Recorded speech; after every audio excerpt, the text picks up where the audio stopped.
जय हिंद सभी को भाई। भाई ये है हमारे लद्दाख के सोनम वांगचुक, जिनके ऊपर एक मूवी बनी है 3 इडियट, जिसमें फुनसुक वांगडू जो करेक्टर प्ले किया गया है वो इनके ऊपर फिल्माया गया है। तो ये 21 दिन से भूख हड़ताल पर थे, आमरण अनशन पर थे। हालत काफ़ी कमज़ोर हो चुकी थी और लास्ट स्टेज पर चल रहे थे। काफ़ी मतलब 21 दिन से संघर्ष कर रहे थे अपने लद्दाख की जनता के लिए। और आप इनके बारे में पढ़ सकते हैं कि इन्होंने लद्दाख के लिए क्या किया है। एक बहुत बड़े इंजीनियर है और अपनी निस्वार्थ सेवा दे रहे हैं लद्दाख के लोगों के लिए, और अब ये आमरण अनशन पे बैठे थे। तो हालांकि कल इनका ये आमरण अनशन टूट गया है। इन्होंने कल भाई इस चीज़ को छोड़ दिया है।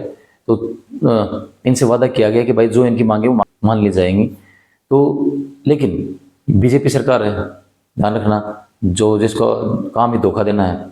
तो बीजेपी सरकार जैसे किसान आंदोलन में वादा किया था कि भाई मान आपकी जो सारी मांगे मान ली जाएगी, और फिर आज हमारे किसान शहीद हो रहे हैं और जो आज भी उनको लड़ रहा पड़ा है अपना हकों के लिए। तो ये बीजेपी सरकार है, शायद इनके साथ भी ऐसा धोखा हो। लेकिन बात यहाँ पे आती है कि जो राजनाथ भाई साहब हैं, ये देखो, ये गए हैं होली पे जवानों के साथ होली मनाने के लिए, जो कि पाखंड और दिखावा जवानों की सिंपैथी लेने के लिए। जैसे कि बीच में बड़े साहब भी गए थे, दुग्गल साहब भी। तो इनका काम ये है कि ये फौजी भाइयों से मेरी रिक्वेस्ट है कि ये यहाँ पे आ गए अभी आपके साथ होली कलर, ये बिल्कुल रंगीले हैं, ये रंग बिरंगे बार बार रंग बदलने वाले नेता हैं। ये इनकी चालों में आए ना। अब ये जाके जो हमारे बड़े अफसर अधिकारी हैं उनको तो भाई साहब रिटायरमेंट के बाद राज्यपाल वगैरह, रक्षा विशेषज्ञ, पता नहीं क्या क्या बनना है। लेकिन जो हमारे नीचे के रैंक के हैं सिपाही से लेके सूबेदार तक, उनको तो भाई साहब आके फिर से लड़ाई लड़नी है समाज में अपने वजूद के लिए। कोई, मैं खुद रिटायर्ड हूँ, मुझे पता है इस चीज़ के बारे में। तो आपको ज़्यादा इनकी सिंपैथी जो ये लेते हैं और जो दिखावे घड़ियाली आंसू हैं, इनके चक्कर में आना नहीं है। ठीक है, ये हैं रंग बिरंगे बार बार रंग बदलने वाले। अगर ये भाई साहब वहाँ गए थे लेह लद्दाख में होली मना के आए, इनके पास इतना टाइम नहीं था कि ये सोनम वांगचुक जो हमारे 21 दिन से धरने पे थे उनके पास जाके उनका हालचाल लेते। ठीक है, क्योंकि इनके पास वो टाइम वही है जहाँ पर इनका वोट बैंक है। मणिपुर में जाएंगे नहीं, वहाँ पे हमारे जो इंडियन बॉक्सर थे उन्होंने हाथ जोड़ के रो रो के बोला कि आप आइए, हमारा मणिपुर जल रहा है, मोदी जी से रिक्वेस्ट की। ये नहीं जाएंगे वहाँ पे। ठीक है, किसान आंदोलन है वहाँ पे, उसके बारे में ना कोई गोदी मीडिया कवरेज करेगी और ना ये जाएंगे।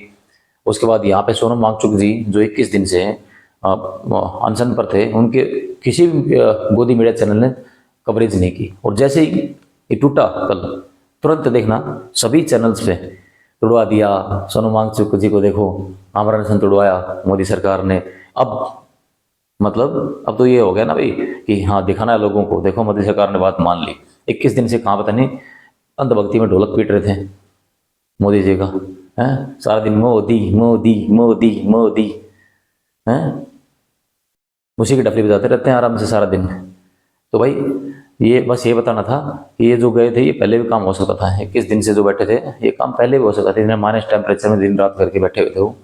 और दूसरा भाई मैं रिक्वेस्ट करूँगा फौजी भाइयों सबसे कि इनकी चाल में न आए। ये वही है, वहाँ जाएंगे, होली का कलर भी लगाएंगे आपके साथ, आपको वो दिवाली भी के पटाखे फोड़ेंगे और फिर आके आपका पटाखा फोड़ देंगे कि भाई अब की बार पेंशन जवानों की बंद, 4 साल की स्कीम, अग्निवीर।